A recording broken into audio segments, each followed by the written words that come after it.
Bonjour à tous, je vous prie d'excuser ce retard. Nous avons eu quelques soucis techniques. Je rappelle que pour les personnes suivant ce débat en Zoom, vous pouvez choisir la langue pour écouter ce débat, soit en français, en anglais ou en espagnol. Vous trouverez sur votre écran une icône représentant la Terre et c'est cette icône qui vous permet de choisir la langue. Le bureau du Parlement européen à Marseille vous remercie de nous rejoindre depuis différentes parties du monde et en particulier depuis les îles. Ce débat est le fruit d'un travail conjoint entre les bureaux nationaux ou régionaux du Parlement européen de 3 pays, l'Espagne, Malte et la France, à la fois pour choisir les orateurs comme pour inviter le public. Un grand merci donc à Maria, Sergi et Mario, comme leur équipe, y compris celle de Marseille. Par ailleurs, nous nous associons toujours à des partenaires locaux et en particulier associatifs. Dans ce cas, le Centre d'information Europe Direct Provence et le Mouvement européen des Alpes-Maritimes. Les centres Europe Direct sont des structures labellisées réparties sur les territoires des États membres qui informent sur l'Union européenne. Il y en a environ 50 en France. Et à ce titre, même si ce n'est pas encore officiel et que ce ne sera que le 1er mai, j'ai le plaisir de vous informer que 3 nouveaux centres Europe Direct ouvriront dans les territoires insulaires français, la collectivité de Corse pour cette île, le Centre régional information jeunesse de la Réunion et Europe Direct Antilles Guyane qui sera porté par l'association d'Antilles et d'ailleurs. Avant de vous introduire les orateurs de ce débat, quelques mots sur le rôle d'un bureau du Parlement européen. Le rôle consiste à rapprocher le Parlement européen et les députés européens élus avec les citoyens, les associations, les autorités locales, comme les médias, sur le territoire, le sud-est de la France, par exemple, pour le bureau de Marseille. Comment? En organisant, comme aujourd'hui, des débats thématiques, et je vous dis déjà que demain soir, nous organisons un débat sur le pacte vert, ou alors nous organisons des événements annuels, par exemple autour de la journée de l'Europe pour le mois de mai. Nous guidons aussi les citoyens comme les médias qui ont des questions sur le Parlement européen et ses activités. Nous organisons des rencontres avec les jeunes et diffusons des informations sur l'Europe auprès des lycées, membres ou non du programme École ambassadrice ou auprès des jeunes qui s'intéressent au programme Euroscola. D'ailleurs, si vous désirez vous engager sur des thématiques relatives à l'Union européenne, en débattre, organiser des activités ou participer aux nôtres, nous vous invitons à rejoindre la plateforme ensemble.eu. Cette plateforme va se poursuivre jusqu'aux élections européennes de 2024. En rassemblant différents profils de personnes ou d'associations, elle permet des échanges sur l'Europe. Chaque bureau peut y inscrire vos initiatives traitant d'Europe et ainsi donner de la visibilité à vos actions et comme vous permettre de vous rencontrer avec d'autres personnes inscrites sur cette plateforme. Les 4 orateurs que nous accueillons aujourd'hui pour débattre sur l'insularité au sein de l'Union européenne sont 4 députés européens issus de territoires insulaires dans 3 États membres de l'Union européenne. Ils appartiennent à 4 groupes politiques différents au Parlement européen et sont membres de diverses commissions parlementaires, à savoir Younous Omarjee, membre du groupe de la gauche du Parlement européen, président de la commission du développement régional, qui est originaire de La Réunion. François Alfonsi, membre du groupe des Verts Alliance Libre Européenne, qui est originaire de la Corse. Josiana Kutagiar, membre du groupe Alliance progressiste des socialistes et démocrates au Parlement européen, qui nous viennent de Gozo, une île à côté de Malte. Et Rosa Estarras Ferragut, membre du Parti populaire européen, démocrate chrétien, originaire donc de l'Espagne et des Baléares. Avec un tel panel, l'objectif était de couvrir différents types d'insularité. Un territoire ultra-périphérique comme La Réunion, avec M. Omarjee. Nous aurions bien sûr aimé avoir des députés d'autres îles, comme les Canaries, et je remercie le public des Canaries d'être nombreux à suivre ce débat, mais déjà avec 4 orateurs, les échanges s'annoncent assez denses. À noter que ces territoires, donc ultra-périphériques, font partie intégrante de l'Union européenne, à la différence des pays et territoires d'outre-mer, ce que l'on appelle en français PTOM, éloignés eux aussi, mais qui ne font pas partie du marché unique de l'Union européenne. Je précise ce point déjà en introduction, car nous avons reçu des questions sur les PTOM. Monsieur Omarjee pourra éventuellement répondre, mais voilà, il y a une différence entre ces deux concepts. Ensuite, nous avons voulu des représentants donc, de 2 îles dépendant d'un État avec la Corse et les Baléares. Et enfin, nous voulions une représentante d'un État insulaire avec Malte, même si en définitive, avec Madame Koutayar, qui est originaire de Gozo, donc qui est une île dépendante de Malte, nous aborderons également le concept de double insularité. Nous avons donc déjà reçu des questions lors des inscriptions et elles ont été transmises aux députés comme aux modérateurs. Vous pouvez poser vos questions par écrit dans le chat Zoom ou sur les Facebook Live. Nous essaierons d'en transmettre au maximum durant ce débat, même comme si c'est souvent le cas. Faute de temps, certaines questions ne pourront pas être prises. Dans ce cas, nous écrivons les adresses des députés dans le chat si vous désirez leur envoyer directement votre question. J'espère donc que vous allez passer un moment intéressant à nos côtés et je passe la parole à Thierry Pardy, rédacteur en chef pour la rédaction française de Méditerranéo, de France Télévisions, qui va modérer ce débat. Thierry, c'est à vous. Bonjour à tous, merci beaucoup Muriel pour cette introduction très intéressante. Merci à toutes et tous d'être présents donc, pour ce webinaire consacré donc, aux îles et à la situation par rapport bien entendu à l'actualité, mais aussi à tout ce qui touche les relations entre les îles et l'Union européenne, bien entendu. Alors, ce rendez-vous, on va le construire autour de 3 grandes parties, si vous le voulez bien. Donc, dans un premier temps, il sera bien entendu question de mieux comprendre la spécificité insulaire, parce que vous l'avez dit, chaque territoire, bien sûr, se distingue par un statut tout à fait spécifique. Et puis, il faut également prendre en compte comment ces types d'insularité sont pris en compte à travers différentes thématiques, comme le tourisme, l'énergie, les transports, la politique sociale. Et puis, bien entendu, c'est tout à fait d'actualité, en particulier depuis 1 an, la crise du Covid qui a amplifié certaines difficultés des îles. Donc, des interrogations quid de l'après-Covid également. Quelle place pour l'insularité dans la mise en œuvre du pacte vert pour l'Europe ou encore pour le plan de relance européen et ses déclinaisons nationales. Donc, si vous le voulez bien, je voudrais commencer par une première question d'ordre général que nous allons poser aux 4 députés qui sont avec nous donc, pour cette conférence à distance. Donc, une première question d'ordre général. L'Union européenne, selon vous, prend-elle suffisamment en compte l'insularité, le fait insulaire? On va peut-être commencer avec M. Omarjee, qui est en tout cas géographiquement le plus lointain d'entre nous. Bonjour. Bonjour. Bonjour. Permettez-moi tout d'abord de saluer mes collègues qui participent à ce webinaire et aussi remercier les différents bureaux du Parlement européen dans les pays qui ont pris part à l'organisation de cette rencontre, l'Espagne, Malte, la France et en particulier saluer bien sûr le bureau de Marseille. Ce sont des événements importants parce qu'ils donnent à comprendre les différents enjeux sur lesquels les députés européens sont amenés à travailler dans leur action. Et souvent, les questions européennes semblent compliquées. En réalité, elles ne sont pas aussi complexes que cela et il faut prendre des temps pour faire un peu de pédagogie ainsi que de répondre aux questions que se posent les citoyens européens.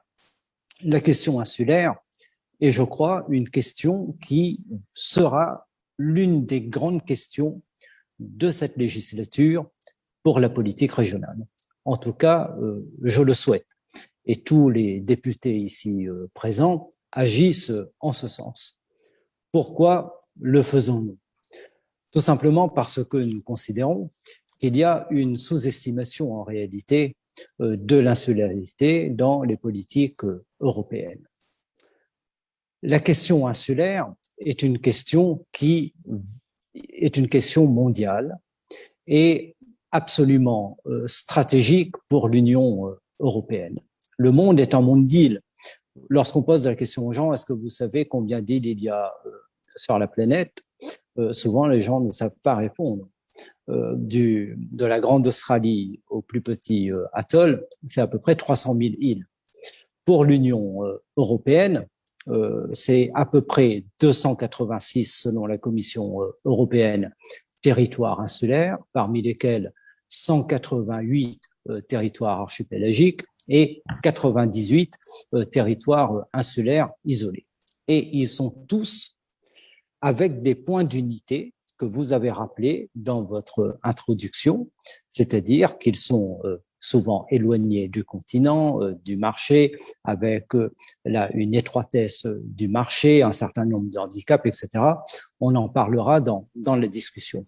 Mais les territoires insulaires, ce sont aussi des atouts considérables pour les territoires insulaires, mais pour toute l'Union européenne. Et j'espère que nous pourrons parler également de ces défis, que sont le défi climatique, le défi énergétique, le défi de la sauvegarde de la biodiversité. Pour conclure, je veux dire que les régions ultrapériphériques sont aujourd'hui bien prises en compte dans les politiques européennes.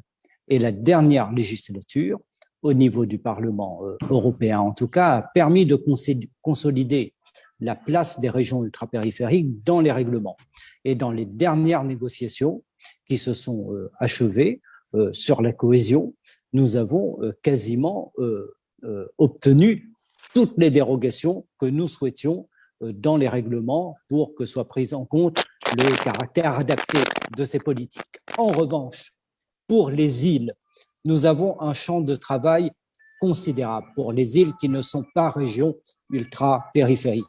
Elles sont définies dans le traité à l'article 174 et nous devons aujourd'hui commencer une action extrêmement offensive pour que dans les règlements, l'on retrouve la nécessaire prise en compte de politiques dérogatoires, de politiques adaptées à leur situation, parce que si les îles sont des atouts, ce sont aussi beaucoup de fragilités qui doivent se retrouver dans la prise en compte de leurs caractéristiques particulières.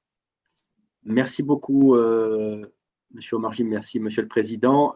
Donc, je donne la parole à présent à Madame Koutayar pour Malte. Bonjour donc, et merci encore d'être avec nous pour cette conférence. Alors, je vous repose aussi la question, hein, selon vous, est-ce que l'Union européenne, aujourd'hui en tout cas, prend-elle suffisamment en compte les différentes problématiques insulaires?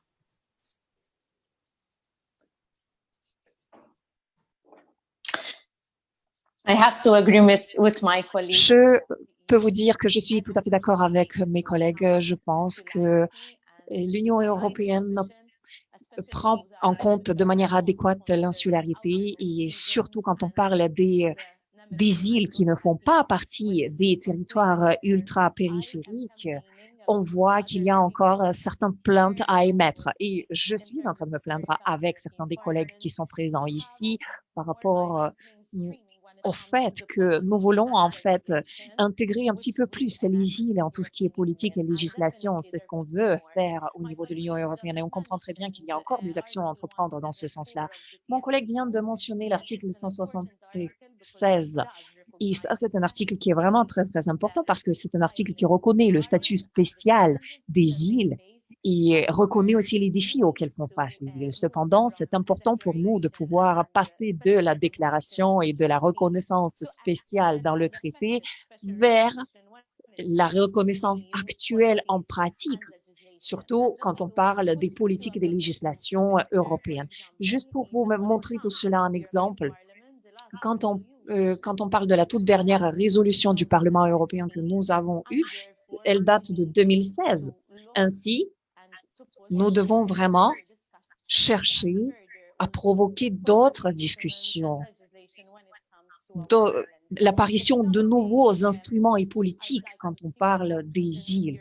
Autre chose que je voudrais voir par rapport au Parlement européen, mais à d'autres institutions aussi, ça, c'est le résultat en fait auquel on s'attend et nous allons continuer à travailler dans ce sens.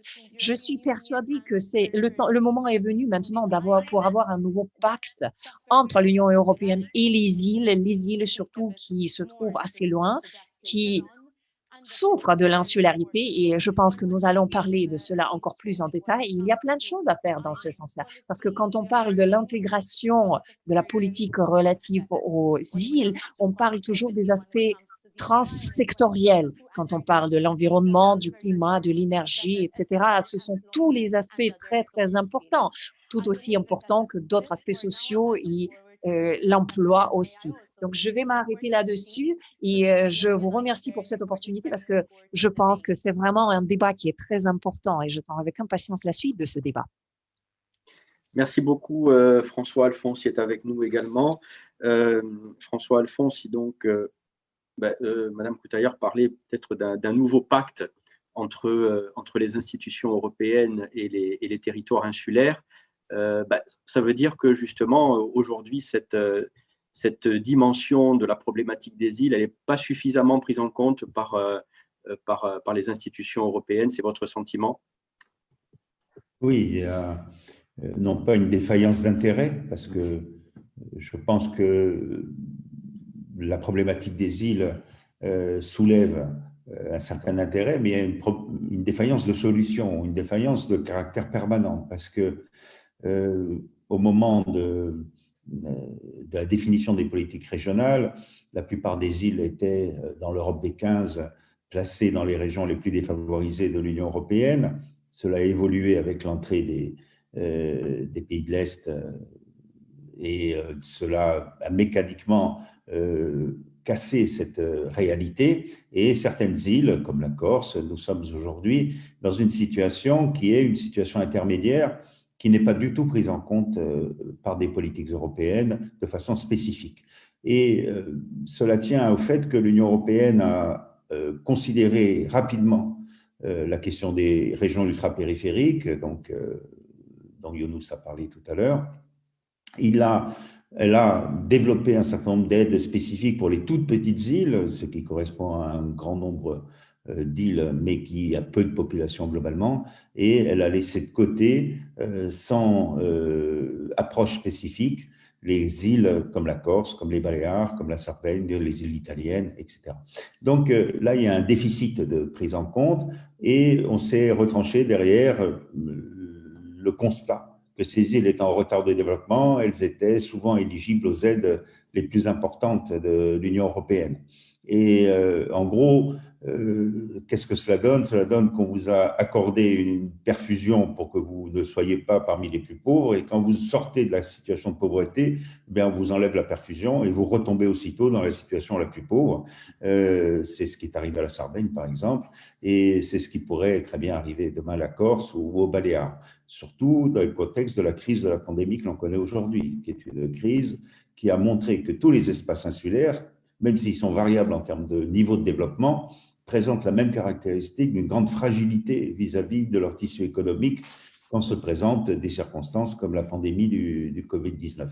Et cette pandémie crée dans toute l'Europe et pour tout sujet d'ailleurs une grande réflexion sur comment consolider et relancer l'avenir économique des territoires. Et c'est le moment, je crois, de faire entendre la voix des îles, car elles sont des territoires qui ont été particulièrement touchés. Par exemple, pour la Corse, on estime que la perte de PIB liée à la pandémie durant l'année 2020 est presque le double des régions équivalentes du continent français. Et je crois que c'est pareil pour les Baléares par rapport à l'Espagne ou pour la Sardaigne par rapport à l'Italie, etc.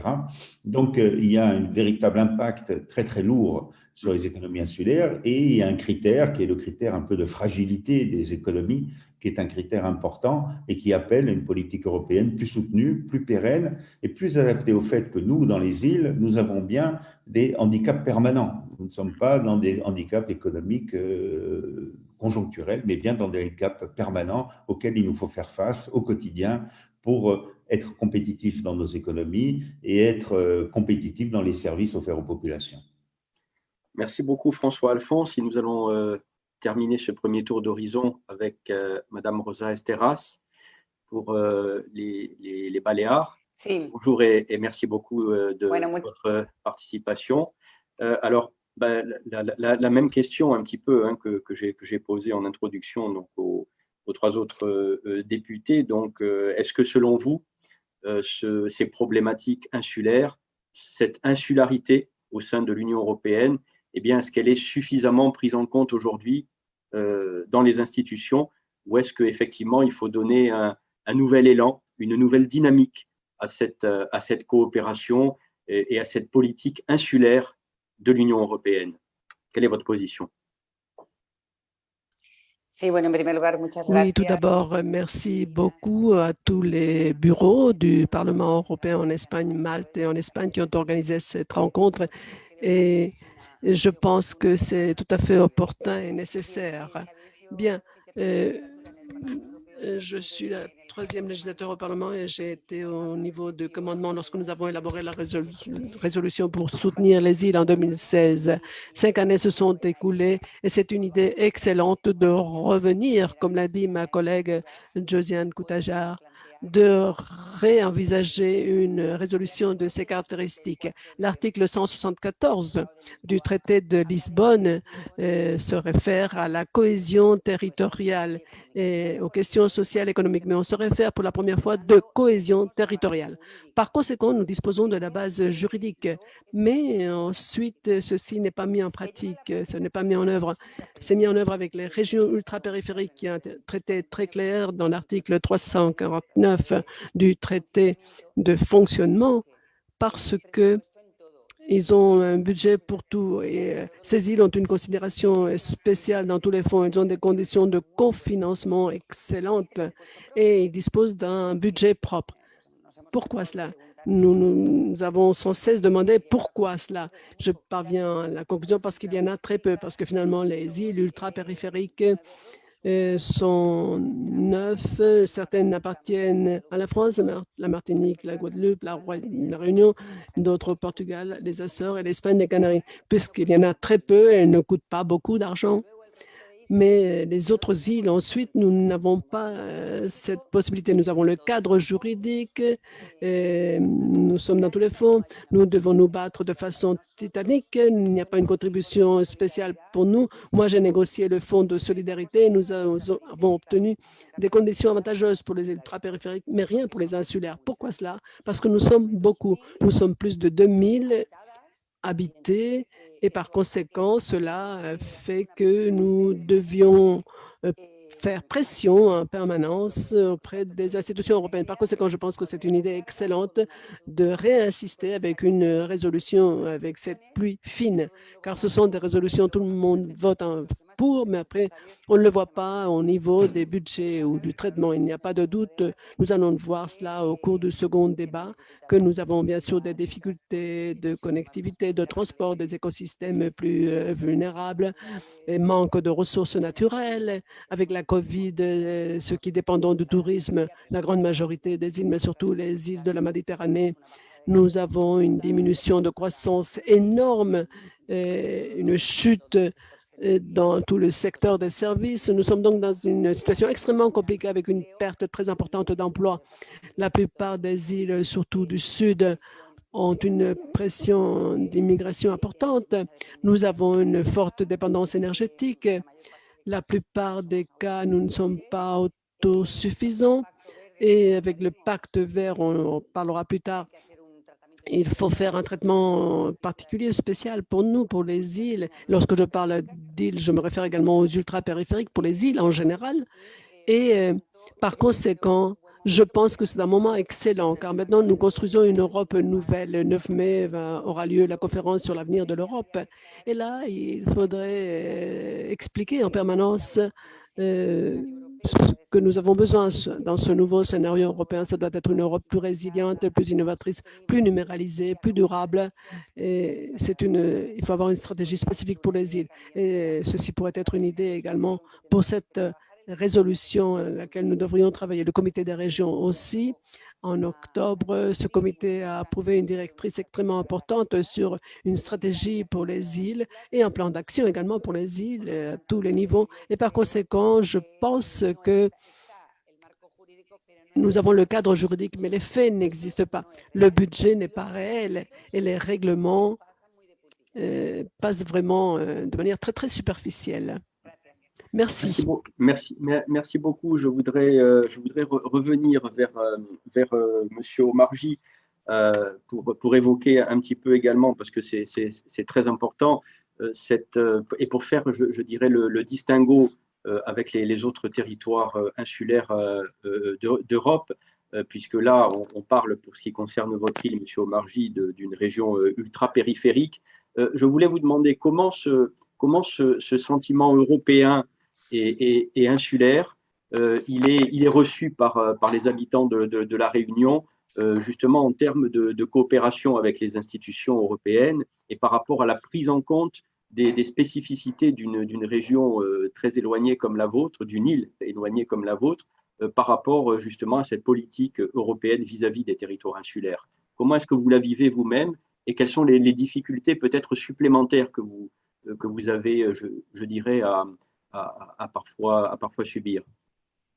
Oui, si vous me l'autorisez, je vais prolonger aussi quand même la discussion précédente parce que ce qu'on voit de la discussion, c'est qu'il y a ce sentiment que les régions ultra-périphériques bénéficient à peu près de l'ensemble des dérogations qu'elles souhaitent, de budgets spécifiques, et les îles européennes sont extrêmement en retard dans la reconnaissance de leurs particularités.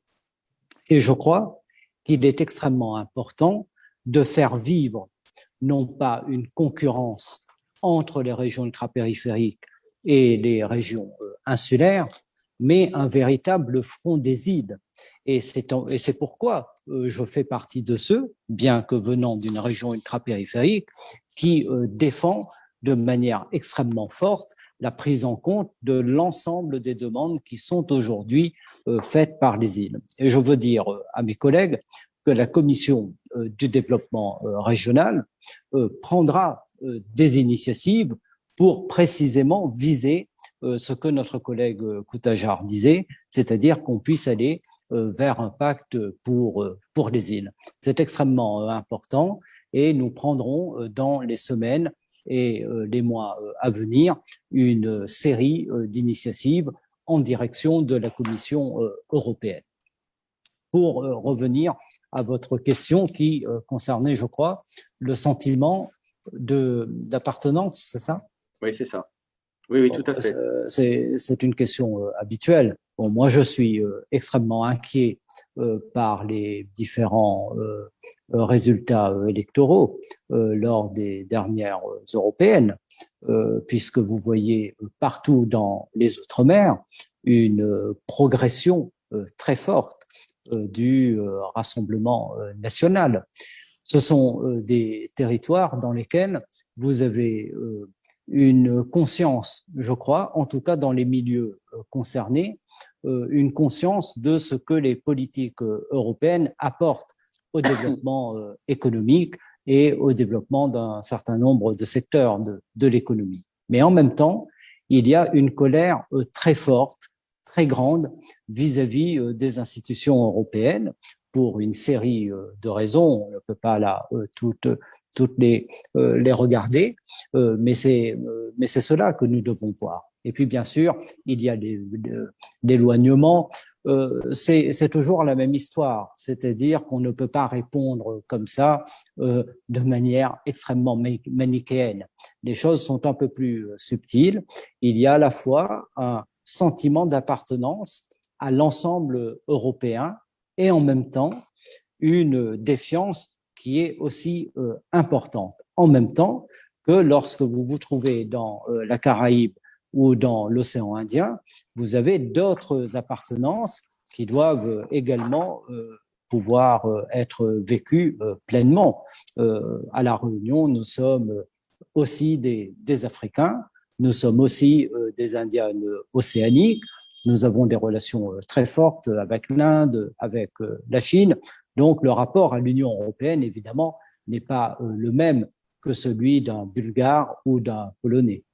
Tout à fait, tout à fait. Je vous remercie pour ces précisions. Madame Koutaillard, alors, vous représentez donc Malte, et effectivement, il y a quelque chose d'intéressant que l'on peut souligner, je dirais, par rapport, vous, à votre origine, puisque vous venez de Gozo. Donc c'est un autre territoire insulaire, mais qui fait partie de Malte. Est-ce que vous pouvez nous parler en quelques instants de ce sentiment de double insularité? Comment ça s'exprime effectivement? Et est-ce que par rapport justement à votre action, vous, au Parlement européen, c'est quelque chose que vous devez prendre en compte sur le plan notamment peut-être du développement économique? Quelle est cette singularité? Est-ce que vous pouvez nous l'expliquer, s'il vous plaît? Merci beaucoup. Merci beaucoup pour cette question qui est complètement d'actualité. En effet, c'est intéressant de mentionner cela dans les discussions. Lorsque nous sommes en train de parler des situations, des régions, des territoires ultra-périphériques et d'autres îles, je suis complètement d'accord sur le fait qu'il ne doit pas y avoir de concurrence, mais surtout de reconnaître les différentes spécificités encore mieux, surtout quand on parle des différentes îles. Je suis vraiment très contente du fait que nous allons pouvoir collaborer, j'espère dans l'avenir, avec les différents représentants de notre comité autour des politiques différentes qui visent justement tous ces sujets. Donc, une fois de plus, merci pour cette question qui est vraiment très, très importante. Je vous invite tous de visiter notre île en été. C'est vrai que nous avons cette double insularité et nous pensons que c'est quelque chose qui inclut beaucoup de caractéristiques nationales, mais aussi de contexte historique qui est très intéressant. Maintenant, par rapport à votre question, bien sûr, on parle de la double insularité parce que, bien sûr, je fais partie de l'État membre qui est un archipel, qui est composé de plusieurs îles. Et donc, à chaque fois, quand on parle de notre territoire, on ne parle pas vraiment de la partie continentale du pays, comme les autres membres et représentants qui sont ici présents. Mais on parle surtout de l'île principale. Et pour nous, Gozo, c'est une île qui est un petit peu plus petite.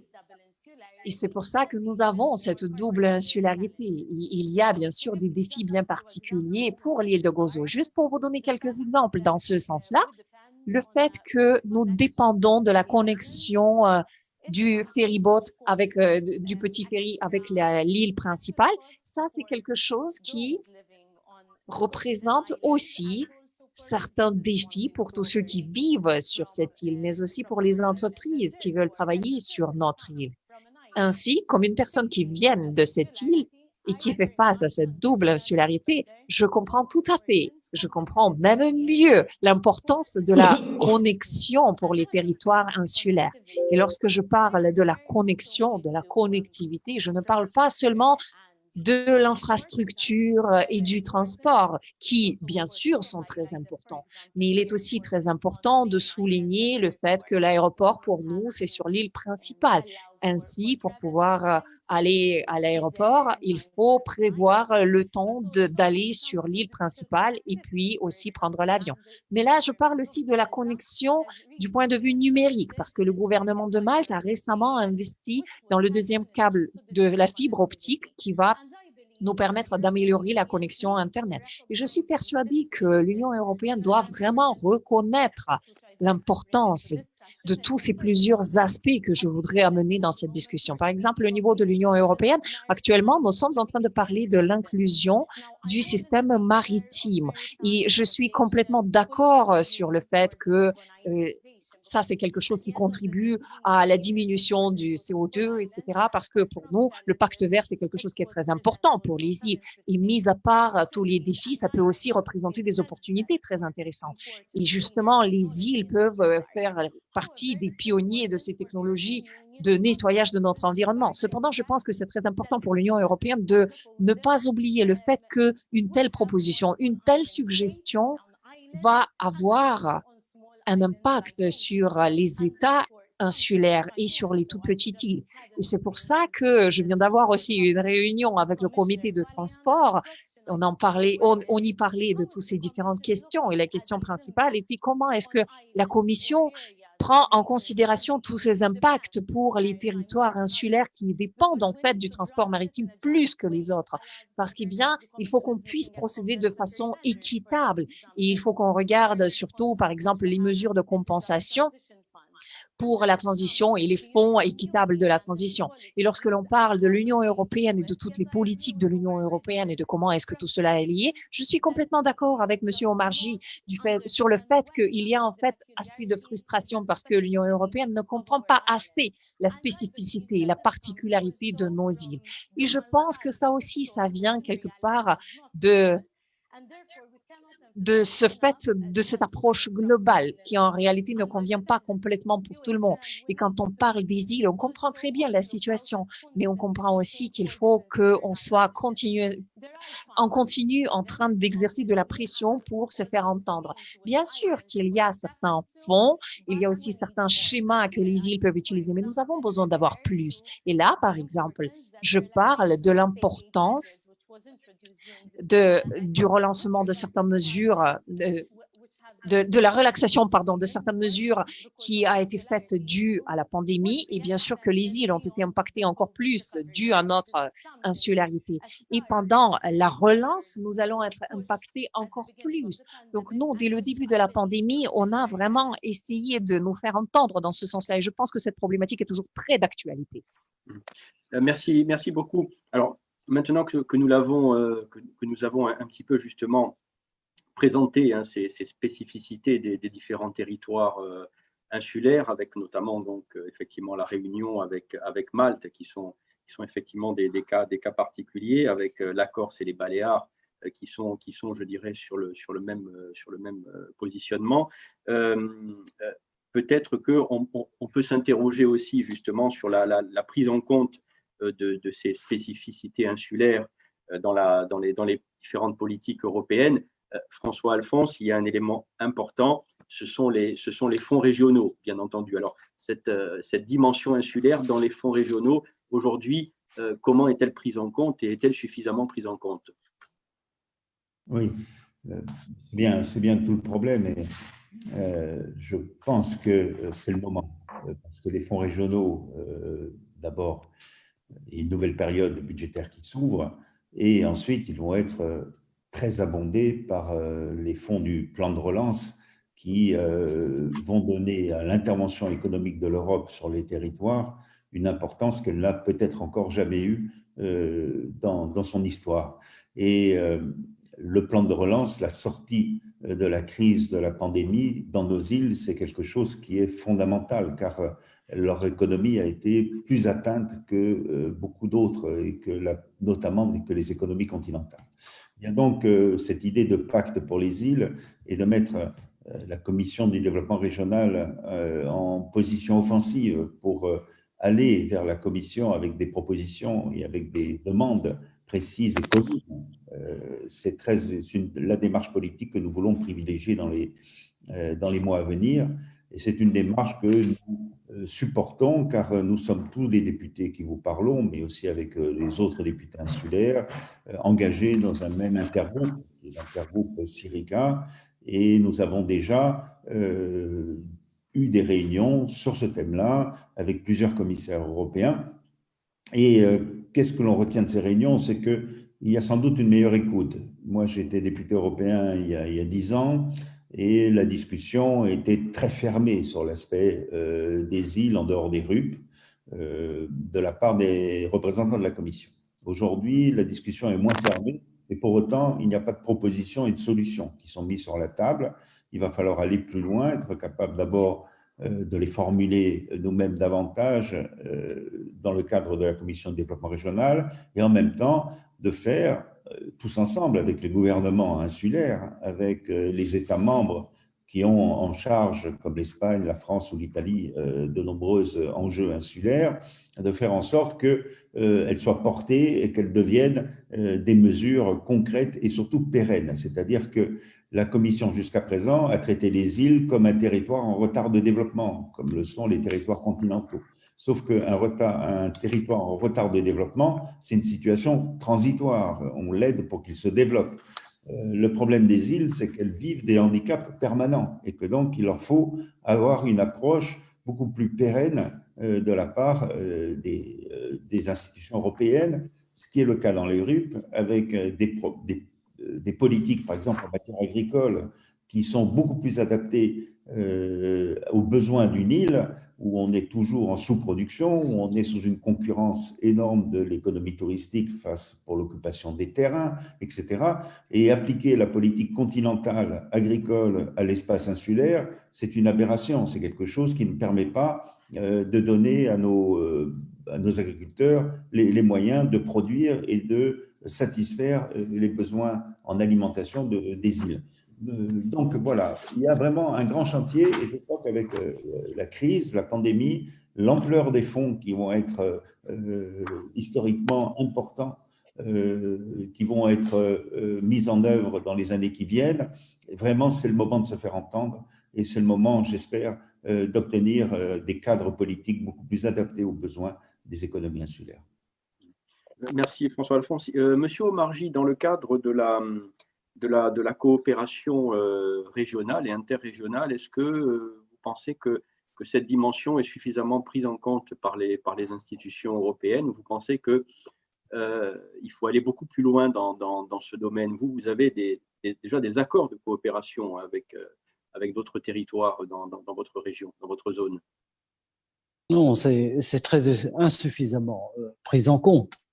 Bon, je crois que ce qui a été obtenu pour les régions ultrapériphériques avec l'article 349, d'une certaine manière, annonce ce qui doit être fait pour l'ensemble des régions d'Europe.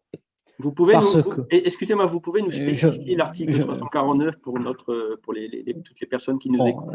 L'article 349 est un article du traité de fonctionnement de l'Union européenne qui permet d'avoir des politiques véritablement dérogatoires, c'est-à-dire adaptées aux caractéristiques particulières de ces régions ultra-périphériques qui sont marquées par l'insularité, par l'éloignement, le grand éloignement, par des handicaps structurels permanents liés à l'étroitesse de leur marché, etc., etc.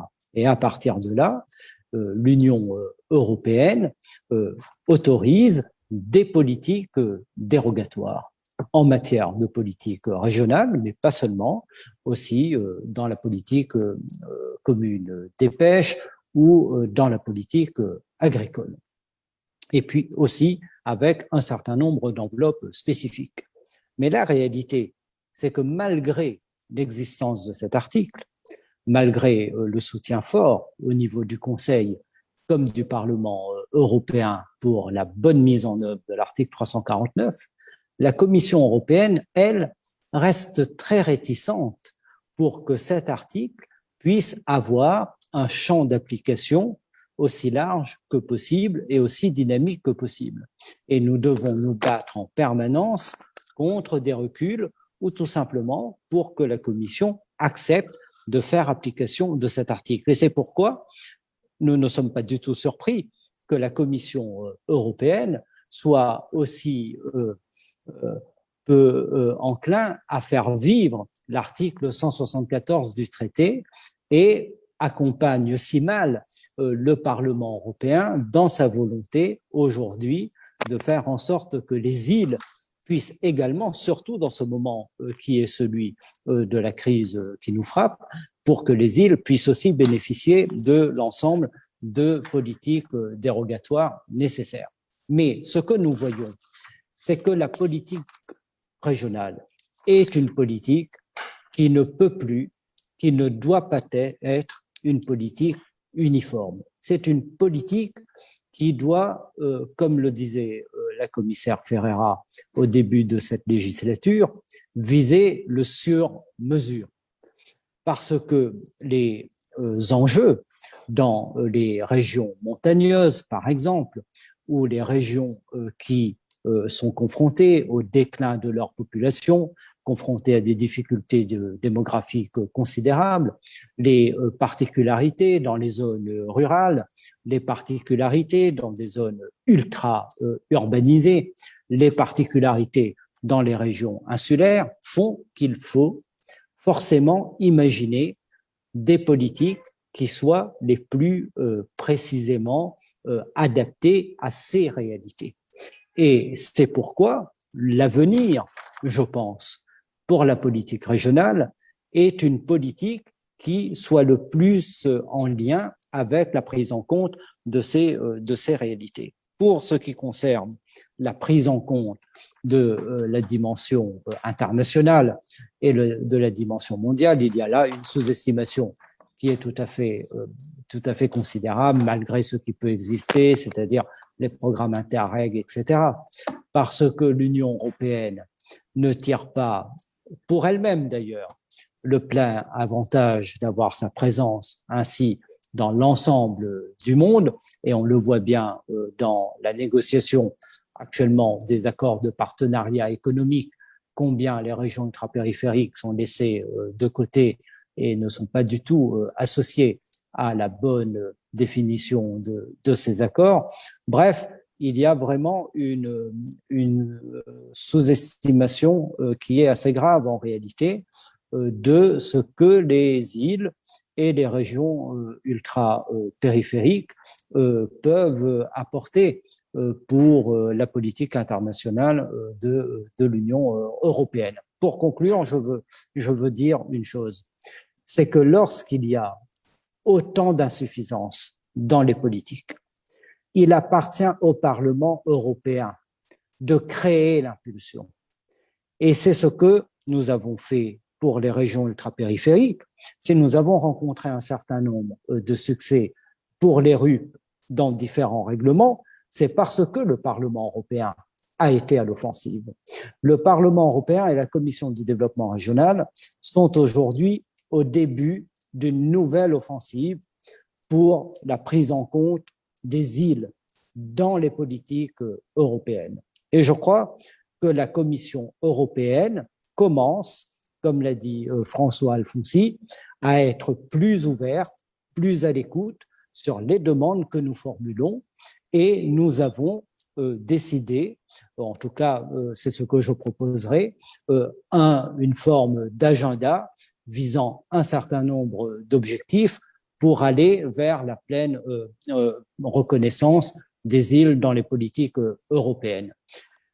Et enfin, dire que RUP et îles non RUP doivent être envisagées aussi dans un grand tout, parce que vous avez énormément de programmes qui peuvent être pensés en commun. Les questions liées à l'écologie, à la volcanologie, les questions océaniques, les questions maritimes, les questions de transport, tout ça, ce sont des points d'unité, quels que soient les statuts juridiques. Et il est possible de construire de grands programmes qui permettent de lier régions insulaires strictement et régions ultra-périphériques. C'est l'objectif que nous visons. Alors, merci beaucoup, Monsieur Omarjee. Nous avons déjà des questions. Alors, des questions notamment de personnes qui nous regardent et qui nous écoutent depuis les Canaries. Alors, peut-être effectivement, ce sont des questions qui concernent la situation donc de la pandémie, donc avec les tests à l'entrée, avec le problème du tourisme très intense donc dans ces territoires, pas seulement dans les Canaries, mais on connaît aussi cette problématique dans les Baléares. Et puis également le problème de la compétitivité des entreprises. Alors, Madame Esteras, sur ces différents problèmes qui concernent alors, les Canaries comme aussi les Baléares, même si ce sont des territoires insulaires qui n'ont pas les mêmes dimensions et qui n'ont pas les mêmes réalités géographiques, je dirais. Est-ce que ces problèmes, le tourisme qui se développe, le problème, je dirais, de l'accès au territoire en raison du coronavirus, d'autres questions qui concernent effectivement donc les problèmes pour les entreprises et le développement économique. Est-ce que vous êtes aujourd'hui suffisamment entendu par les institutions européennes par rapport aussi aux problèmes que vous avez, vous, aux Baléares? Bien, yo creo que la pandemia ha puesto sobre la Je mesa pense que la pandémie a mis sur la table la fragilité de l'ensemble de la planète, mais tous ensemble, la plus grande, mais en particulier la fragilité supérieure des îles. Je ne me réfère pas aux îles avec une double, triple insularité dans le cas de Baléares. Formentera a une triple insularité. Formentera est une île semblable à Gozo ou Menorca et Ibiza avec la double insularité. Ces îles, logiquement, dépendent entièrement du tourisme, comme les Canaries. Il est vrai que le Parlement européen a pris conscience du fait que le tourisme doit être un sujet qui devra avoir la priorité absolue dans l'agenda européen, car finalement, cela représente 10% du produit intérieur brut de l'Union européenne et emploie des millions et des millions de personnes. Aujourd'hui, 6 millions de personnes courent le risque de perdre l'emploi de tourisme. Dans le cas des îles comme les Canaries et les Baléares, cette pandémie a détruit notre modèle de croissance. En ce sens, l'Union européenne nous avons approuvé il y a un mois le plan stratégique de tourisme, la stratégie du tourisme européen. Il s'agit là d'une stratégie. Le secteur a fait un SOS pour pouvoir récupérer le secteur avec des initiatives de tourisme durable, c'est-à-dire cette stratégie de tourisme durable doit parler avec le pacte vert afin que le tourisme soit durable et que nous allions vers cette Europe numéralisée, innovatrice et durable. Nous avons demandé pour ces questions de tourisme des critères très clairs et bien coordonnés au niveau de toute l'Union pour pouvoir affronter la pandémie, des critères de vaccination. Enfin, là, il y a certaines déceptions. Je demandais de donner priorité aux vaccins dans la région. On ne m'a pas écouté. Mais sincèrement, si une saison va commencer dans 2 jours, et toutes les régions qui dépendent du tourisme devraient être vaccinées en priorité. Il devrait y avoir une priorisation à ce niveau-là. Mais il faudrait avoir surtout une coordination au niveau des masques, les quarantaines, les couleurs de risque, la question des frontières, etc., etc. Et dans ce plan de récupération de ce Next Generation EU, moi, j'ai demandé que le donne la priorité à la question du tourisme. Nous avons une opportunité là-bas pour que ces fonds qui vont parvenir à tous les États membres, que nos États destinent une partie importante au tourisme pour pouvoir récupérer cette partie-là des îles. Il faut savoir que presque 60% des régions hôtelières sont sur la côte et dans les zones maritimes, par conséquent dans les îles. Et ce qui nous manque, c'est qu'il n'y ait pas une unité du tourisme.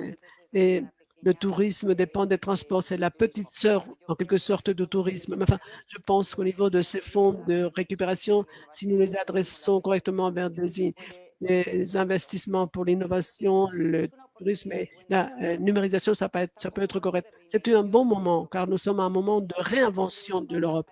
Dans cette réinvention de l'Europe, il faut lever la voix, comme l'a dit notre collègue de l'île de la Réunion, pour sensibiliser, pour produire cette pluie fine. Et par exemple, au niveau du pacte vert, que l'on prenne en considération les îles comme une épreuve pilote de ce que va être l'avenir, car nous devons réellement travailler à la durabilité, car nous avons un territoire limité et nous sommes très vulnérables. La même chose au niveau de la récupération. Il doit y avoir un échange de bonnes pratiques en matière de tourisme durable, surtout celles qui dépendent du tourisme. Il y a une autre question qui inquiète également, c'est la question de l'abandon prématuré. Comme nous dépendons beaucoup du secteur service, les îles, par exemple les Baléares, ont une partie importante d'abandon prématuré à cause d'avoir des revenus précoces sur le marché du travail dans ces économies qui dépendent du secteur tertiaire, le tourisme. Ensuite, la question de la connectivité. Là, nous mourrons en quelque sorte. Là, dans ce nouveau programme de transport européen, il faudrait parler demander à la Commission européenne de prendre en considération que l'on donne priorité à la connectivité dans les îles, car nous dépendons toutes de transport maritime. Et là, il faudrait demander une stratégie et un plan d'action insulaire. Moi, j'ai beaucoup aimé lorsque notre collègue international dit que nous allons aborder cette question au niveau régional. Moi, je peux collaborer à tout ce que vous voudrez et que nous puissions traduire cela par une résolution en séance plénière qui soit en quelque sorte l'élément qui permet de forcer la situation. Sachez que le transport, non seulement des voyageurs, mais aussi des marchandises, est plus cher, comme l'a dit notre collègue de Gozo, car à la fin, c'est entre 2 et 4 fois plus cher. Nous avons le secteur des chaussures à Ménorque et ce transport devient très cher. Par conséquent, nous devrions demander à la Commission d'avoir une stratégie, d'avoir un plan stratégique pluriannuel pour le développement durable. Dans le Green Deal, il y a un chapitre consacré aux îles et ultra-périphériques comme des îles prioritaires, car je pense que c'est nous qui devons pouvoir obtenir l'énergie propre à 100% dans le moindre temps possible. Et ensuite, après cette pandémie, que l'on flexibilise le cofinancement, car les ultra-périphériques sont cofinancés presque à 80%, mais pas nous. Moi, en tant qu'île Baléares, la région est compétitive, nous sommes à 50-50. Et à l'heure actuelle, où nous sommes en chute libre, nous devrions assouplir tout ce qui concerne le cofinancement. Et une dernière chose, dans tous les fonds de coopération transfrontalière, on stipule qu'on ne peut coopérer avec personne.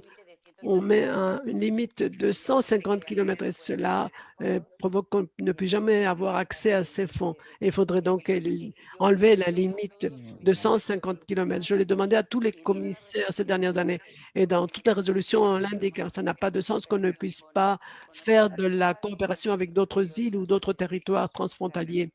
Merci beaucoup. Merci madame. Alors, la Commission européenne, face à cette crise, face à cette pandémie, donc la Commission européenne, le Parlement et les dirigeants de l'Union européenne sont convenus d'un plan de relance qui doit permettre de sortir de la crise. On l'espère tous, bien entendu, 750 milliards d'euros. Alors peut-être la même question là aux 3 autres députés, peut-être à Madame Cutaia. Est-ce que vous pensez que les problèmes des îles doivent être réellement pris en compte dans ce plan de relance, dans ce plan d'aide? Est-ce que vous, au niveau des députés européens insulaires, vous allez peser, je dirais, de toute votre force pour faire entendre votre voix et vos difficultés liées à cette pandémie qui vient accentuer les problèmes qui étaient déjà existants, bien entendu, pour vous?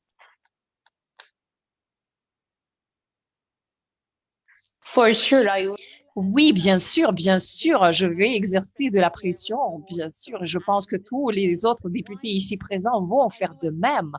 Et bien sûr que je suis d'accord sur le fait qu'il est important tout d'abord de commencer par le fait que l'Union européenne doit vraiment reconnaître les spécificités et les défis auxquels font face les îles à cause de cette insularité.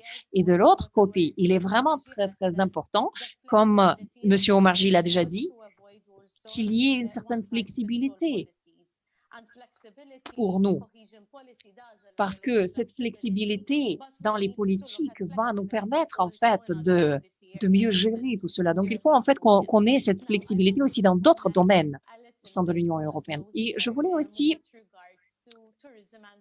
parler un petit peu de ce qui a été dit par Rosa par rapport au tourisme et par rapport au voyage. Ça aussi, c'est un point qui est extrêmement important. Commençons par le fait que les États membres ont déjà essayé de mettre de la pression à travers mon travail, à travers de mes interventions. Ils ont déjà mis cette pression pour attirer l'attention des États membres sur les îles et sur le tourisme, surtout quand on parle des plans nationaux de chaque État respectif. Parce que bien sûr que les États membres ont des outils très importants entre leurs mains, ils ont la flexibilité pour organiser leur plan de relance, etc. Et il faut qu'ils prennent en considération les îles et le secteur touristique dont nos îles dépendent vraiment. Rosa, est-ce que vous pouvez, s'il vous plaît, éteindre votre micro parce qu'il y a des nuisances sonores qui apparaissent? Excusez-moi. Je suis désolée. Est-ce que vous pouvez l'éteindre parce qu'il y a le bruit qui apparaît? Merci. Oui, donc une fois que les États membres vont prendre en compte le tourisme dans leur plan de relance et qu'ils vont faire attention à son effet sur les îles et sur le tourisme, parce que, eh bien, les conséquences naturelles font que les îles dépendent vraiment du tourisme bien plus que les autres pays, les États membres continentaux, par exemple. C'est pour ça que c'est très important de le prendre en compte. Et bien sûr que les gouvernements nationaux doivent aussi créer des schémas, etc. Et je pense que pour notre gouvernement, maintenant, c'est très important de reconnaître cette situation. Par exemple, s'ils introduisent un schéma ou un modèle dans lequel les touristes peuvent réserver directement auprès de l'hôtel et recevoir un remboursement, c'est quelque chose qui va nous donner bien plus de pourcentage et bien plus de possibilités de travailler avec le tourisme. Donc, tous ces schémas sont vraiment très importants. Mais autre chose dont je voulais vous parler aujourd'hui, c'est par rapport au tourisme et au secteur de transport. Je suis persuadée que l'Union européenne et son plan de relance doivent vraiment se centrer sur le tourisme et le transport comme c'est dû. Parce que, bien sûr, on comprend très bien que le transport a fait partie de l'agenda, mais le tourisme, pas vraiment. Et on comprend très bien que pour le tourisme, c'est aussi très important d'avoir une certaine ligne budgétaire pour avoir un tourisme durable. Et ça, c'est quelque chose pourquoi on lutte aussi. Mais en ce moment particulier, on comprend et on voit cette réalité choquante. On voit le marché touristique dans toute sa fragilité. Et quand on voit ce genre de choc comme la pandémie, par exemple, qui est arrivée, ça montre la fragilité du secteur touristique. Ainsi, il faut qu'on tire des leçons, tire des enseignements de tout cela et qu'on organise une coordination meilleure, des mesures meilleures pour le secteur touristique et pour le secteur de transport. Parce qu'on voit que la saison commence bientôt, l'été arrive et on ne peut pas se prendre le risque de perdre un autre été. Pour les îles comme notre île, comprennent vraiment très bien l'importance du tourisme. Les vols vers Malte, tout ce que cela signifie pour nous en Malte, ce n'est pas la même chose que cela signifie pour les États membres qui sont sur le continent. Pour nous, prendre un vol, c'est vraiment quelque chose qui est très important. C'est la seule connexion que nous avons, à part le transport maritime, avec l'Europe continentale. Mais la connexion maritime, c'est quelque chose qui prend bien plus de temps. Et l'Union européenne, souvent, ne comprend pas assez cela. Parce que quand on parle des îles, c'est justement quelque chose qui est très important. Quand on perd cette connectivité, et là, je ne parle pas seulement des vols et du transport maritime, mais je parle aussi des routes adéquates. Parce que si c'est quelque chose que nous n'avons pas, si c'est quelque chose qui est trop cher pour les consommateurs et que ça se passe très, très mal au niveau de temps, parce que le temps, c'est de l'argent, on le sait, ça va avoir un effet dévastateur sur les îles parce que les îles dépendent du tourisme. Ainsi, oui, les voyages doivent être vus sous tous ces points de vue, comme quelque chose qui est multifacette. Donc, on doit prendre tout cela en considération par rapport aux îles. Parce que, eh bien, oui, les îles ont déjà certains désavantages naturels et certains désavantages structurels, comme nous avons déjà vu, parce que nos économies dépendent déjà du continent. C'était déjà le cas avant la pandémie, mais avec la pandémie, c'est devenu encore pire. Et juste pour conclure, par rapport au rapport de stratégie, je pense que c'est quelque chose dont on a besoin. Pour le Parlement européen, c'est quelque chose sur quoi on a travaillé au mois de décembre l'année dernière. Et moi, j'ai travaillé en tant que rapporteur. Et c'est vrai que nous avons inclus une disposition qui dit que nous devons prendre en compte l'impact pour les îles avant d'élaborer et de créer des règles. Parce que, comme nous avons déjà dit, nous sommes dans une situation différente. Et on veut que l'Union européenne reconnaisse cette particularité, cette situation particulière. Et c'est ce que nous allons lutter. Et nous allons lutter pour ça, en fait. Parce que les opportunités pour nos îles doivent être là. Ça doit être du point de vue des technologies, mais aussi pour le tourisme durable. Je pense que nous avons pas mal d'opportunités et d'atouts très importants. Et avec la pandémie, nous avons l'occasion, en fait, de travailler et d'améliorer ces opportunités davantage. Merci. Oui, merci beaucoup, madame. Alors, justement, ce plan de relance, François Alphonse, au niveau européen, quelle traduction pour les territoires insulaires? Parce que c'est vrai qu'il y a déjà énormément de handicaps pour les îles. Là vient s'ajouter effectivement cette pandémie, cette crise internationale qui fait des ravages, alors bien entendu sur le plan sanitaire, mais également sur le plan des différentes situations économiques. Quelles sont les attentes des députés européens insulaires par rapport à ce plan? Donc effectivement, ce plan est pour nous à la fois une capacité de relance économique considérable et le moment, sans doute, de faire entendre les spécificités dont les îles ont besoin pour être vraiment prises en compte. C'est ce que l'on a exposé quand nous avons rencontré le commissaire Gentiloni, celui qui est en charge de ce plan de relance. Alors, dans la construction de ce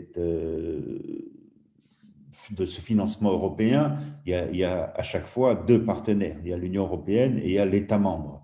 C'est-à-dire que l'Union européenne définit une partie financière qui est répartie entre les différents États membres, et ensuite il revient aux États membres d'appliquer sur leur territoire, selon les règlements que l'Union européenne a votés, l'argent qui est mis à sa disposition. Est-ce que les États membres feront des plans, puisqu'ils sont en cours d'élaboration au niveau des différents États membres, qui prendront en compte la situation particulière des îles quand ils en ont, parce qu'il ne faut pas oublier qu'en Europe, il y a de nombreux États qui n'ont pas de réalité insulaire, l'Autriche, la Tchéquie, la Slovaquie, etc.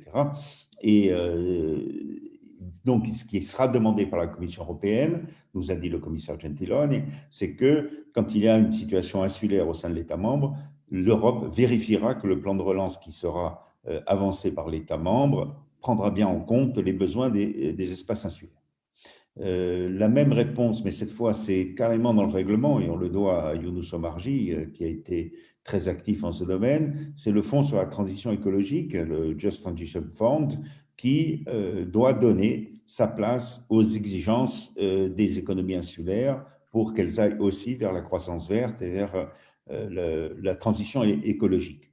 Voilà, c'est des débuts. On est en train, je pense, de faire prendre conscience à l'Europe qu'il faut qu'elle mette et qu'elle impose la prise en considération des situations insulaires dans la mise en œuvre des fonds auxquels elle participe, comme le plan de relance, vous le savez, pour la France, près de la moitié vient de l'Union européenne, et pour certains États membres comme l'Italie et comme l'Espagne, c'est beaucoup plus encore.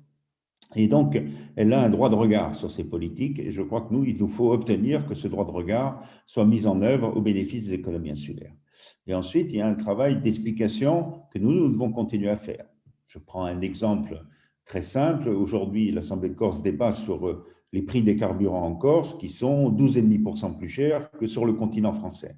Et qu'est-ce que ça démontre? C'est que la parité n'est pas du tout, la différence n'est pas du tout liée à des phénomènes que l'on peut résoudre dans la mesure où l'accès à des circuits courts tel qu'il existe sur le continent entre certains distributeurs et les raffineries est impossible dans une île où il faut négocier des stocks stratégiques, où il faut franchir la mer pour arriver, etc., etc.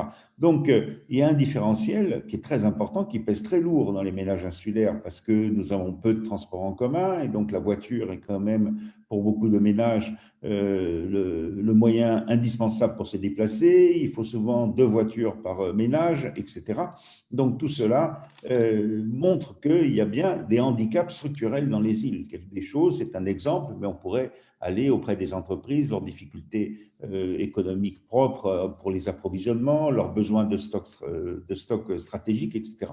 Il faut faire ce travail et démontrer qu'il y a bien dans les îles des handicaps permanents et structurels et que donc il faut que toutes les politiques soient en mesure d'être appliquées, et cela vaut notamment pour l'économie touristique, car la relance sur une destination qui est comme Malte ou comme les Baléares n'est pas de même nature que de quitter Paris et d'aller prendre l'air sur les bords de la Manche, n'est-ce pas? Ce que l'on fait en prenant sa voiture et très tranquillement. Donc, la relance de l'activité touristique va être dans tous ces territoires, et cela vaut aussi pour les RUP, des programmes économiques beaucoup plus conséquents que pour des destinations de proximité qui sont beaucoup plus facilement accessibles depuis les grands bassins peuplés de l'Europe. Donc, voilà, il y a toutes ces problématiques qui sont là. Il y a une fenêtre d'opportunité, c'est effectivement le plan de relance et la masse exceptionnelle de crédits que l'Europe va mettre à disposition des États et sur lesquels elle a un droit de regard. Et ensuite, il y a aussi des outils que nous avons mis en place. Il y a cet intergroupe dont je parlais tout à l'heure, il y a le CRPM, qui est la conférence des régions périphériques maritimes, et il y a notre commission du développement régional au sein du Parlement européen, qui est un endroit où nous pouvons, en tant que parlementaires européens, faire remonter des demandes, des propositions, des analyses, des chiffres. Et je crois que cette commission a déjà produit d'ailleurs une étude toute récente sur la situation des îles, un état des lieux. Et voilà, le débat s'engage, et en fédérant bien nos forces politiques, car nous sommes dans différents groupes, nous sommes sur différents États membres, nous sommes sur différentes natures d'espaces insulaires, les RUP, les grandes îles, les petites îles. Il y a des députés européens qui viennent de toutes les situations, et je crois qu'il est nécessaire de construire dans l'année qui vient une proposition et un discours commun, et à le faire entendre à l'Europe et aussi à chacun de nos États membres, parce que ce n'est pas toujours que dans les grandes capitales, on accepte de considérer la situation insulaire aussi favorablement, sans doute, que le fait Malte, qui est elle-même une île. Merci beaucoup, François Alfonsi. Alors, justement, le président de cette commission du développement régional au Parlement européen, c'est M. Omarjee. Monsieur Omarjee, on va revenir quelques minutes avec vous, justement. Alors, d'abord, pour savoir un petit peu quel est votre sentiment, vous, représentant notamment de la Réunion et de l'île de la Réunion, par rapport à ce plan de relance européen et sa transcription et sa déclinaison par rapport au territoire insulaire. Nous avons une question d'ailleurs dans ce sens qui englobe les territoires d'outre-mer. De quelle façon ils entreront dans cette politique globale pour les îles. Voilà, vous avez un moyen de pression au sein de cette commission du développement régional qui est assez important, qui représente donc de nombreux députés pour peser justement devant les institutions européennes par rapport à ce plan de relance. Nous avons plus qu'un moyen de pression. Tout de même, concernant la crise du Covid, au plus fort de la crise, c'est notre commission du développement régional, avec la Commission européenne, qui a mis sur la table ce qu'on a appelé les règlements CRI et CRI+, et ensuite le règlement REACT-EU, qui peut être considéré comme un élément également pour aller vers la relance, et qui a bénéficié à l'ensemble des régions européennes, et en particulier aux régions ultrapériphériques et aux régions insulaires. Et ces règlements ont été des règlements utiles pour faire face aux urgences dans le moment de la crise. Je veux rappeler, parce que nous parlons des questions insulaires, mais rappelons que les régions ultrapériphériques sont des régions insulaires. Vous avez des dissociations juridiques entre l'article 174 et l'article 349, mais lorsqu'on évoque l'insularité, on évoque aussi les régions ultrapériphériques. Et dans le règlement REACT-EU, nous avons obtenu des dispositions spécifiques pour les régions ultrapériphériques. Mais la grande question concernant le plan de relance qui est puissamment doté, qui vient en additionnalité des règlements traditionnels, des fonds traditionnels de l'Union européenne, c'est que des libertés importantes sont laissées aux États. Il appartient aux États de définir leur plan national de relance. Et ce n'est pas à Bruxelles, ni à la Commission européenne, ni au Parlement européen qu'on définit dans le détail les plans nationaux de relance. C'est pourquoi ce que nous n'avons cessé de dire au niveau de la Commission du développement régional, c'est que les États doivent associer au maximum, ça ne concerne pas seulement les îles, doivent associer au maximum les régions et les municipalités dans la définition de leur plan national de relance. Et nous avons demandé à la Commission européenne, aussi bien à la commissaire Ferreira qu'au commissaire Gentiloni, mais aussi à la présidente von der Leyen, pour que la Commission européenne soit au plus près des États pour à la fois veiller que ce qui a été voulu par le Parlement européen soit respecté dans les différents objectifs stratégiques et en même temps que la Commission européenne fasse en sorte que les États associent au plus près des régions, les autorités insulaires lorsqu'il s'agit d'États qui comptent des îles. On a évoqué la question du tourisme. C'est une question extrêmement importante. Au niveau de la Commission du développement régional, nous travaillons avec la Commission transport qui est compétente sur cette question pour voir comment peut-être dans l'année qui vient, puisque nous allons encore vers une saison touristique qui sera très difficile, est-ce que la Commission européenne ne peut pas mettre sur la table quelque chose de spécifique? C'est extrêmement important.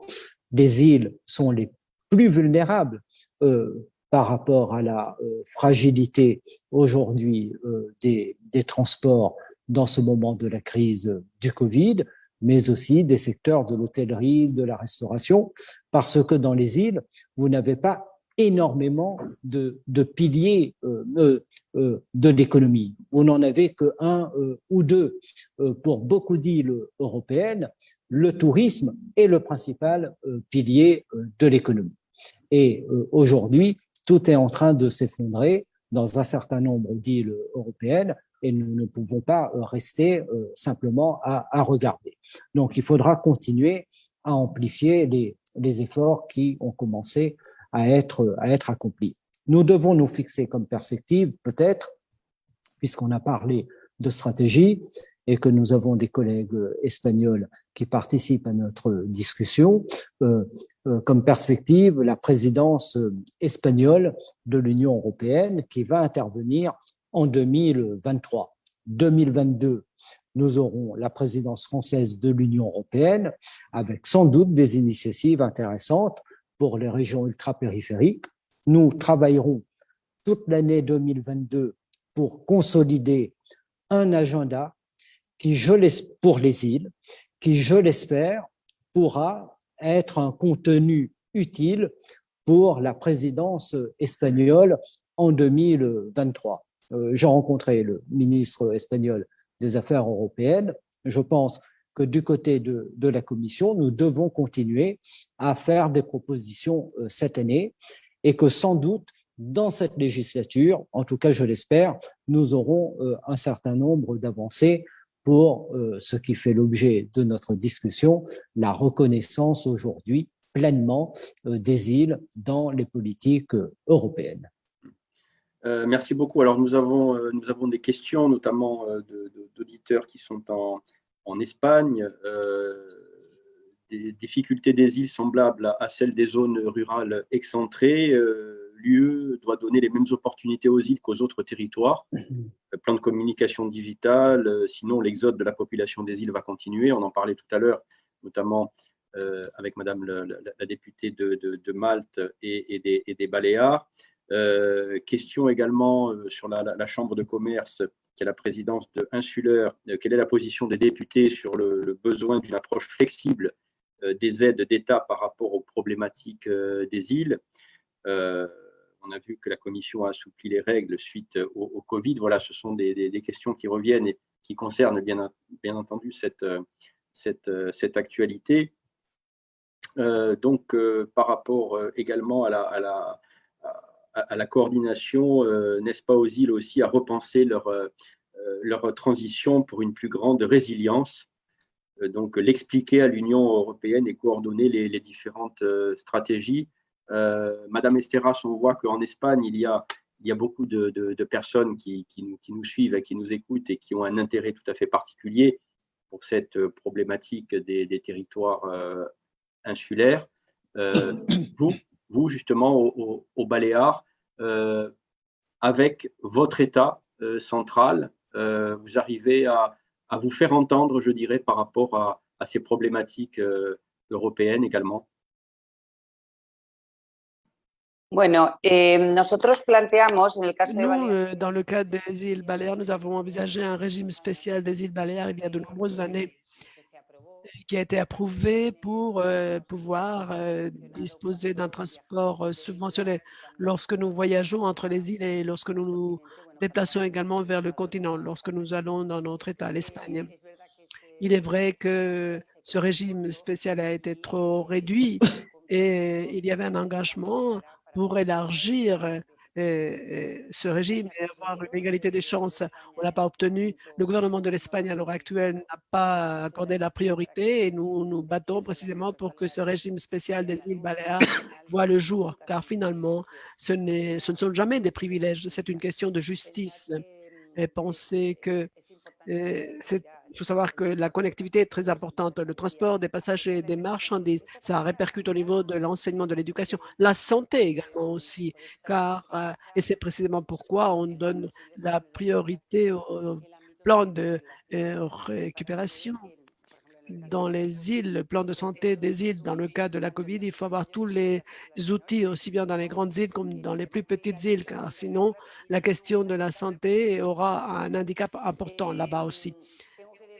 Je dois vous dire également que maintenant, avec les fonds qui vont nous arriver, ce fonds-là, ce ne sont pas des fonds comme nous dirions en termes de santé. Ce n'est pas une injection, c'est une goutte à goutte. C'est-à-dire que les fonds vont être accordés, l'État membre va devoir présenter un projet, un plan. On doit le présenter en avril, un plan de récupération et ensuite des projets concrets pour développer ce plan. Ils vont accorder les fonds et en fonction de la réalisation, une réalisation de A, c'est-à-dire une réalisation positive, on va accorder peu à peu ces fonds. Si la lettre s'est qualifiée de C, on dit que la réalisation n'est pas positive et par conséquent, le goutte à goutte va s'arrêter. Et il est fort possible que l'État membre soit obligé de retourner ces fonds. Pourquoi? Parce qu'ils ne veulent pas que les fonds ne soient gaspillés. Ils veulent que les fonds aillent vers la durabilité, l'emploi, etc. Et que ces fonds soient destinés vers cette nouvelle Europe. Moi, je pense que ces fonds doivent donner la priorité au tourisme. Ma collègue de Gozo l'a très bien dit. On doit donner la priorité au tourisme et au transport, car ce sont les éléments essentiels pour nous, car nous dépendons du tourisme et du transport. Lorsque nous pourrons nous développer et décoller, à ce moment-là, nous pourrons nous occuper des autres branches. Mais le tourisme et le transport sont deux éléments fondamentaux. Et il est donc important qu'à l'heure actuelle, là, nous sommes 4 partis différents. Il est important que nous soyons unis, car c'est une question, si nous nous unissons tous, nous y parviendrons, nous obtiendrons les résultats. Ici, il y a 4 partis et tous ceux qui font partie de l'arc parlementaire, nous devrions nous joindre pour que la voix des îles soit non seulement une reconnaissance pour pallier la situation, mais que ce soit une reconnaissance réelle avec un budget et que toutes les politiques que nous mènerons, qu'il y ait un chapitre consacré aux îles ultrapériphériques, bien sûr, et les autres îles aussi. J'ai beaucoup aimé notre collègue de la Réunion lorsqu'il a dit que ce n'est pas une concurrence avec les îles ultrapériphériques. Logiquement, elles sont beaucoup plus éloignées du continent, mais ce sont des synergies et il a très bien dit et il nous a très bien montré la voie à suivre. Il nous a parlé de ce qui a été obtenu par les îles ultrapériphériques. Finalement, lorsqu'on doit prendre un avion ou un bateau, parce qu'on est obligé quand on est dans une île, eh bien, pour pouvoir concurrencer, on a besoin d'aide. Nous avons besoin d'aide et il faut avoir une aide de la part de l'État membre et de la part de l'Union. Et à l'heure actuelle, nous avons besoin de plus d'aide que jamais, car comme je vous l'ai déjà dit, surtout dans les îles qui dépendent la plupart du tourisme, énormément, nous sommes vraiment dans une situation limite.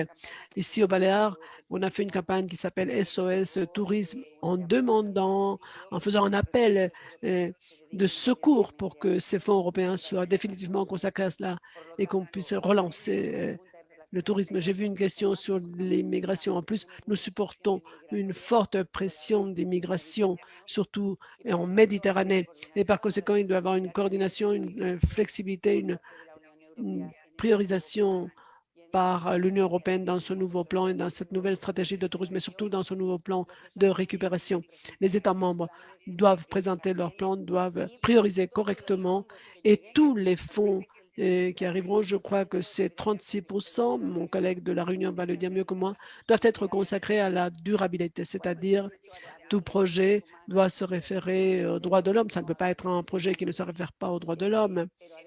Et il faut parler aussi avec la durabilité et la conditionnalité de ces fonds. C'est une conditionnalité technique, comme je l'ai expliqué, mais une conditionnalité politique. Tous les États membres qui souhaitent ces membres doivent appliquer l'état de droit. Je sais que ça, c'est un autre débat, car pendant l'état d'alarme, sous le parapluie de l'état d'alarme, on a extralimité dans certains États membres l'état de droit. Mais enfin, quoi qu'il en soit, je pense que c'est excellent que 4 parties, que nous soyons tous d'accord sur la manière dont nous devons travailler cette question. Merci. Je pense qu'à partir de la commission régie, il faut travailler pour pouvoir présenter tout cela en séance plénière. Merci. Merci beaucoup. On va conclure là dans quelques instants. Nous avons un petit peu décalé notre horaire par rapport à cette conférence, hein, puisque nous avons débuté avec un petit quart d'heure de retard. Donc, je vais vous demander à vous tous sur environ 1 minute 30, quelques mots de conclusion par rapport, bien entendu, à cette actualité de la pandémie et de l'après-Covid pour les territoires insulaires. Alors, je voudrais signaler aux personnes qui nous ont adressé par le chat des questions que leurs questions seront bien entendu transmises à vous-même, aux 4 députés présents à travers donc leurs adresses mail et ainsi ils pourront avoir une réponse parce que c'est pas toujours facile, je dirais, dans le cadre d'un webinaire. Donc, quelques mots de conclusion. Tout d'abord, Madame Koutaillard, pour Malte, je vous laisse conclure en 1 minute pour nous dire un petit peu, donc voilà, pour vous-même, quelle est la principale attente que vous avez donc pour les îles et en particulier vous pour la Méditerranée par rapport à cette crise et cette sortie de crise.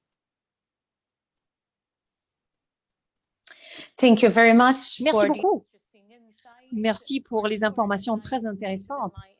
Bien sûr, comme je l'ai déjà dit dans mon introduction, je voudrais avoir un nouveau pacte entre l'Union européenne et les îles, un pacte qui se focaliserait pas seulement sur la reconnaissance de toutes les différences ou des spécificités que nous avons parce que nous sommes unis dans notre diversité en tant qu'île, parce que nous avons bien sûr certains défis communs malgré les circonstances et les situations bien diverses. Et quand on parle de la relance, après la pandémie et bien sûr quand on parle de tous les défis et des opportunités que représente la transition, le développement vert, la numérisation et toute la transition qu'on doit en fait faire dans ce sens-là. Et dans ce sens-là, je voudrais souligner l'aspect important. En tant que Parlement européen, nous avons bien sûr l'autorité de pousser, de faire du lobbying auprès de la Commission aussi pour agir sur les politiques et sur les législations et surtout pour y faire figurer la situation spécifique aux îles. Et je voudrais conclure sur les 3 concepts que j'ai déjà évoqués il y a 3 mois de cela pendant la Semaine européenne des régions et je suis persuadée que notre politique d'intégration des îles, pour elle, il est très important de se focaliser sur les 3 piliers importants. Tout d'abord, les entreprises, parce que les entreprises sont vraiment l'épine dorsale de notre économie. Donc, c'est très important parce que du point de vue structurel et national, nous avons plusieurs difficultés qui ont été accentuées par la pandémie. Puis, nous avons cette question de l'environnement bien plus propre. Ça aussi, c'est la question qui a déjà été soulignée par plusieurs de mes collègues. On reconnaît bien sûr le rôle important des îles comme acteurs dans les stratégies régionales de l'environnement. Et enfin, c'est très important de pouvoir se focaliser sur la durabilité, sur les objectifs en termes de durabilité pour nos îles, parce que c'est quelque chose qui va avoir un impact positif sur notre tourisme. Et bien sûr, les activités physiques aussi bien que numériques dont on a déjà parlé. Merci beaucoup. Nous allons conclure. Merci beaucoup. Quelques mots de conclusion, monsieur Omarjee, également, avec peut-être votre souhait principal donc, pour les prochaines semaines et pour les prochains mois qui s'annoncent très difficiles. Oui, bon, d'abord, nous devons continuer à nous battre pour la pleine prise en compte de l'article 349 du traité pour les régions ultrapériphériques. Contrairement à ce que le débat a peut-être pu laisser croire, il faut savoir que cet article 349, nous rencontrons toujours beaucoup de difficultés pour que la Commission européenne lui donne le champ d'application qu'il mérite. Mais la Commission européenne n'est pas seule non plus, elle est contrôlée, elle est encadrée dans son action et elle peut être aussi censurée.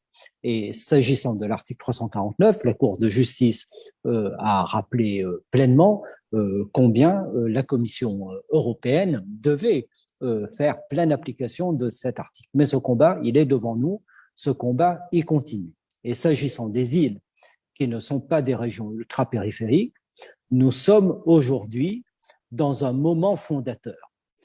Donc, il y a des initiatives politiques très fortes qui sont en train d'émerger, en particulier au niveau du Parlement européen. Ce que je peux dire à mes collègues, dont certains sont membres d'ailleurs de la Commission du développement régional, mais à tous les participants, c'est que la Commission du développement régional va prendre des actes forts pour faire en sorte qu'on arrive vers ce pacte, peut-être des Baléares, je l'espère, en 2023, qui va permettre d'avoir un véritable agenda qui facilite l'introduction dans les règlements ad hoc de l'Union européenne, les règlements que nous négocions pour les 7 années d'une programmation, d'une meilleure prise en compte, d'une meilleure reconnaissance des îles dans les règlements. Voilà un peu le cadre général qui est devant nous. Et puis, bien sûr, dans ce moment de la crise, continuer à agir comme nous avons commencé à le faire pour tempérer dans toutes les îles et dans toutes les régions ultrapériphériques les impacts de cette crise du Covid qui est absolument désastreuse. Merci beaucoup, Monsieur Omarjee, Monsieur le député, Monsieur le Président. Quelques mots de conclusion, François Alphonse, également par rapport à cet agenda qui est très dense pour les semaines et pour les mois à venir. Oui, je pense qu'avoir fixé un agenda, comme l'a décrit Younous Omarjee tout à l'heure, c'est une excellente chose. Je crois que ce qu'il faut prendre conscience aussi, c'est le rôle que nous avons au Parlement européen. Nous regroupons toutes les formes institutionnelles, RUP, État insulaire, région insulaire. Nous regroupons toutes les forces politiques et nous regroupons aussi le lien direct avec la Commission. Je crois que c'est un rôle stratégique que l'on peut jouer au sein du Parlement européen et que la Commission REGI peut tout à fait contribuer à mettre en œuvre. Et c'est en continuant à agir ensemble parce que spontanément, Corse, Baléares, Malte et Réunion n'ont pas la même capacité de convergence que celle que nous avons en tant que parlementaires européens et nous pouvons être ceux qui ont ce rôle des dynamiseurs d'une démarche qui doit, je pense, nous permettre de déboucher sur une situation nouvelle bien plus intéressante et bien plus porteuse d'avenir pour les îles en général. Merci François-Alphonse. Si on termine avec Madame Esteras, quelques mots de conclusion sur 1 minute pour ce que vous souhaitez donc par rapport à ce qui sera décidé par les instances, par les institutions européennes, pour les îles en particulier, pour cette sortie de crise qui s'annonce particulièrement difficile, notamment sur le plan économique. Sí, bueno, pues muchas gracias. Oui, merci beaucoup, Thierry et le bureau d'avoir organisé ce débat. Je lis qu'il y a de nombreuses interventions et beaucoup de collègues des îles sont en train d'écrire des questions. Envoyez-nous toutes leurs inquiétudes, s'il vous plaît. Je me mets à disposition de la commission régionale, je me mets à disposition du président pour pouvoir travailler ensemble avec François, Josiane, le président régional et avec tous pour pouvoir travailler à cette résolution. Maintenant que nous allons être en Europe où nous voulons créer une Europe plus compétitive, plus écologique, mieux connectée, plus sociale et également plus proche des citoyens, nous devons imprégner cette nouvelle Europe de tout ce que suppose l'insularité. Nous devons être présents dans tous les débats, dans toutes les stratégies qui seront faites, de telle sorte que ce que nous avons réalisé avec le pacte vert en introduisant l'insularité, nous devons le faire de même dans tout ce que nous ferons à l'avenir, de telle sorte que lorsque on légiférera, où l'on observe, on prenne en compte les yeux de l'insularité comme les yeux des ultrapériphériques. Par ailleurs, n'oublions pas que les îles peuvent être des laboratoires excellents pour tous les processus, que ce soit de transition écologique ou de reprise, de récupération. Les Baléares, mais aussi Gozo ou la Corse, de même que toutes les îles européennes, ce sont des laboratoires excellents pour cette transition écologique, pour cette reprise de l'emploi. Et il faudrait donc soutenir toutes les PME, car finalement, ce sont les PME. Dans notre cas, par exemple, elles souffrent énormément car notre dépendance du secteur tertiaire a provoqué que dans ce plan de récupération que nous donnons la priorité au tourisme, au transport, aux PME et dans ce projet de récupération, tout ce qui est la récupération, la reprise publique, non seulement privée, mais aussi du secteur privé, que ce soit prédominant. Je suis entièrement disposé à travailler ensemble pour la récupération des îles. Merci beaucoup. Donc voilà, cette conférence est désormais terminée. Je remercie bien entendu le bureau de Marseille du Parlement européen, vous tous donc qui avez participé aujourd'hui, les 4 députés européens qui avaient participé donc à cette conférence. Merci à vous de nous avoir éclairés sur ces différentes réalités donc des situations des territoires insulaires.